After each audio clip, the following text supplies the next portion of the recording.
Today, I'm going to walk you through the 4 most powerful ways to help your aggressive child calm down and to prevent aggression. After you leave today, you are going to know what's the cause of the aggression and how to best support your child so it decreases in intensity and in frequency over time. Hello, my name is Marcela Collier. I'm a certified parenting coach and owner of HIC Parenting Education Agency. My mission and our mission of our coaches in HIC Parenting is to support parents with the guidance, coaching, tools, and information so they can become secure parents, get free from frustration, and raise emotionally healthy children. If that is something that you want to work towards, becoming a secure parent, raising emotionally healthy children, I encourage you to subscribe to my channel and to follow me on my other platforms at High Impact Club. I'm on Instagram, TikTok, every place at High Impact Club. Okay, so let's talk about those 4 ways to reduce aggression. It's very important to understand the cause before we talk about how to reduce the aggression. Usually, aggressive kids or kids who communicate through aggression, they're sensory seekers. That's the way that they seek to regulate their nervous system, with punching, with biting, with throwing, with hitting. So what happens? When we tell them, hey, calm down, that won't help them because they have this very big need to activate their body. Or when we try to stop it, hey, stop pushing me, stop pushing your brother. That won't help them either, and they cannot follow through with that instruction because their nervous system pulls them to activate their body. Now, then we're doomed to just have an aggressive child or a child who cannot control impulses. No, we can develop skills in our kids for them to understand their sensory needs. Yes, these are sensory needs. How to best support them through their sensory needs and how we can equip them to communicate those sensory needs a lot better.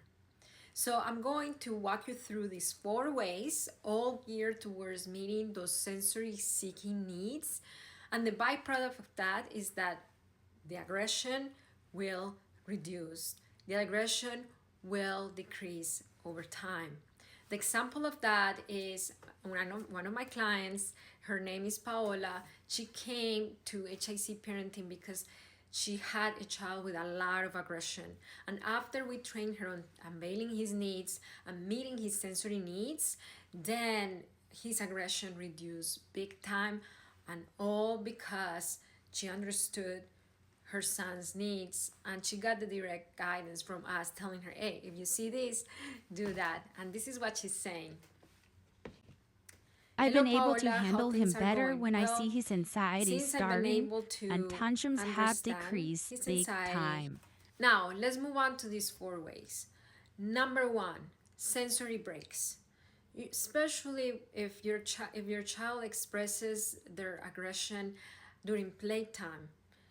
My child cannot handle to be in the trampoline with his friends more than 10 minutes because then he's going to start trying to hit. Not because he wants to hit his friends, but because he has all this packed up energy and he's a sensory seeker. So instead of that, I get ahead of the struggle and I offer him a sensory break. Let's take a break from this environment and then you can come in. Or we take a sensory break that seeks that stimulation, that seeks that. So for example, if we are doing a quiet morning, or if we are watching a movie, because he's a sensory seeker, sometimes he starts kind of like pushing, kind of like into his brother's space. So I know that he's understimulated and he's looking for that sensory. So we take a little break and we do some jumping jacks, or we meet the need for him to feel activated so he doesn't transfer it to that behavior. Number 2, redirection to meet the need. So when we tell a sensory seeker, stop pushing your brother, that won't help them. Instead, we redirect them to, Okay, I see you have pushing energy, but it's not safe to push your brother. Let's go and let's do help me vacuum. That's a great one.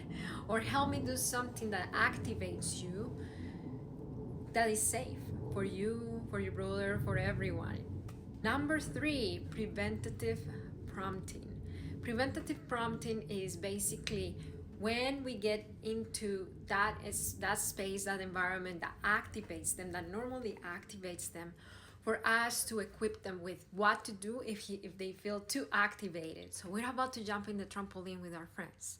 If you feel like pushing or if you feel like hitting, what can you do instead? Maybe you can take a break, okay.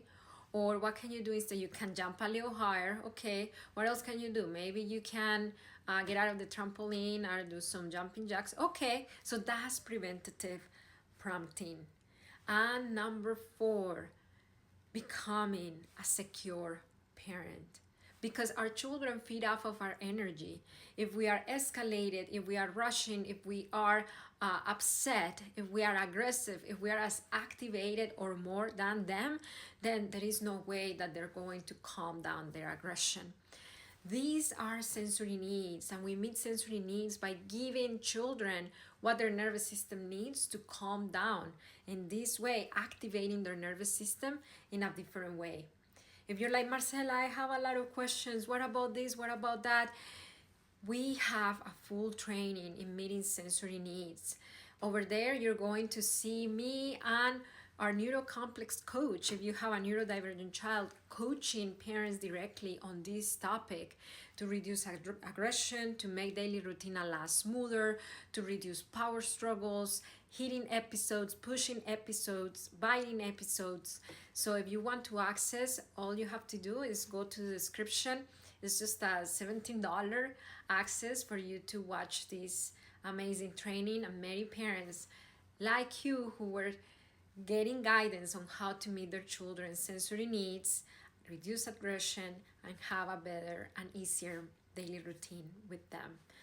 Ali Hello, Bautista, she Marcela. Thank you said, so I much. just That was came a from the really workshop. interesting workshop. It's My definitely made me parents think joined and me, helped me to understand my and son's they actions immediately better wanted and to made me join the more keen membership. to be My empathetic and dad figure out actually ways to listened and meet understood his underlying what was needs. said. It The was an coaching on amazing the call end was and very very insightful informative. and really I'm so helpful to think excited about for how the to next respond year to my with the son. membership group. I'm glad I signed up So, and and then can't wait Michaela for my said the partner workshop to I watch covered some this, things I really as I had not think he will considered in my also learning find about it into very parenting. helpful I would and definitely will help him recommend it to take my anyone son's starting. actions. I'm very curious. When does your child get aggressive, and how can you meet that sensory need? Let me know in the comments. If you like this video, give me a thumbs up, and remember that it only takes understanding of yourself and of your children's needs to transform your parenting. That's parenting with understanding. I'll see you next time.